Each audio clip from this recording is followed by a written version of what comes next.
આ તરફ અમદાવાદમાં તો ભર ઉનાળે ભૂવારાત જોવા મળી રહ્યું છે, કારણ કે સરખેજમાં એક સાથે બે ભૂવા પડ્યા। મગરબા વિસ્તારમાં 700 મીટરના અંતરે બીજું બ્રેકડાઉન થયું છે અને રેલવે ફાટક સમાંતર રોડ પર જ આ બીજું બ્રેકડાઉન સર્જાયું। સવારે સાંજે વસ્ત્રાપુર ફાટક પાસે ભારે ટ્રાફિકની સ્થિતિ સર્જાઈ છે।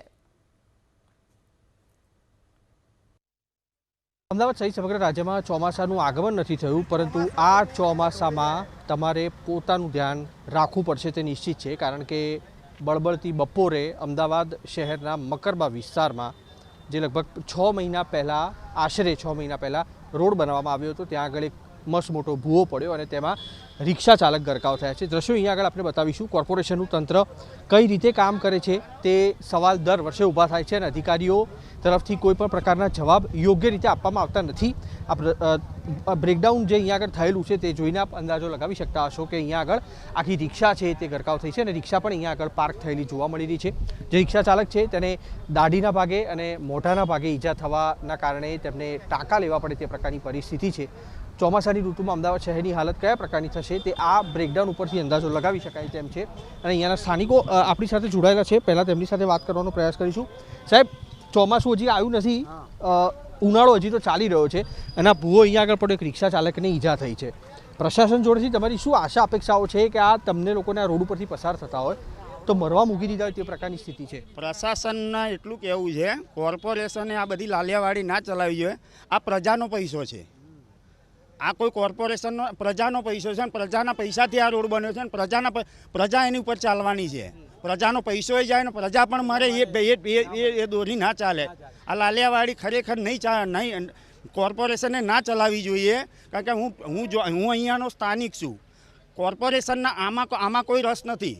કોર્પોરેશનમાં આજે 6 મહિનાથી આ રોડ ઉપર ગાર્ડન આવેલો છે આપણો, ગાર્ડનમાં ત્યાં ગરીબ માણસો લારી ગલ્લા લઈને બેસે છે, એના માટે 5:30 વાગે ઊભા થઈને આવે છે અને અહીંયા કોઈ એમને દેખાતું નથી। એટલે કોર્પોરેશનને મારે એટલું જ કહેવું છે કે પ્રજાના પૈસેથી બને છે, તમે થોડું વ્યવસ્થિત અને થોડું સારું કોન્ટ્રાક્ટર એવા લાલિયાવાડી ચલાવે કોન્ટ્રાક્ટરને કામ શું કરવા આપો છો? અન્ય પણ વ્યક્તિ અહીંયા આગળ છે જે અહીંયા આગળ પહેલેથી હતા અને તેમણે આખું બેરિકેડ કરવાની કામગીરી કરી। તમે અહીંયા આગળ હતા એ વખતે કયા પ્રકારની પરિસ્થિતિ હતી? આ જે આખું બેરિકેડિંગ છે, માટીની જે ગુણી છે તે તમે અહીંયા આગળ મૂકી, તમે આવ્યા એ વખતે શું હાલત હતી? અહીંયા કશું હતું નથી, પણ આટલા 2-3 જણા આવ્યા બાઇક લઈને કે રિક્ષાવાળા કારને બધા લઈને આવ્યા, તો એ માણસો કશું થતું નહોતું। બધું એક્ટિવાવાળા આવ્યા ત્યારે ધમ કરીને બેસી ગયા ગાડી, પછી નીકળી ગયા। તો હું પોતે જાતે એને થેલા લઈને, આ થેલો છે, આ થેલા લઈને 2 મૂકી દીધા અહીંયા મેં। પહેલાં થેલા મૂકી દીધા કે હું જતો રહું આગળ, કે કોઈ આવે નહીં। એટલી વારમાં એક બાઇકવાળો આવ્યો ને એવા રિક્ષાવાળા સામેથી આવ્યા, તો એમને માટે બચાવવા માટે રિક્ષાવાળા સીધા ખાડામાં ઉતરી ગયો। રિક્ષા ચાલકને પણ ઈજા થઈ છે અને તે પાછળ અહીંયા આગળ જે રિક્ષા પડેલી છે તે આપણે બતાવીશું। જે આખી રિક્ષા પડી હતી જેના કારણે રિક્ષા ચાલક અને મુસાફર તે બંને લોકો ઈજાગ્રસ્ત થયા છે અને આ બ્રેકડાઉન અહીંયા આગળ મારા કેમેરામેન આપણે બતાવશે। આ ભૂવો છે તે લગભગ 10 ફૂટથી ઊંડો ભૂવો છે અને કેટલો વિશાળ છે અહીંયા આગળથી તે જોઈ શકાય છે।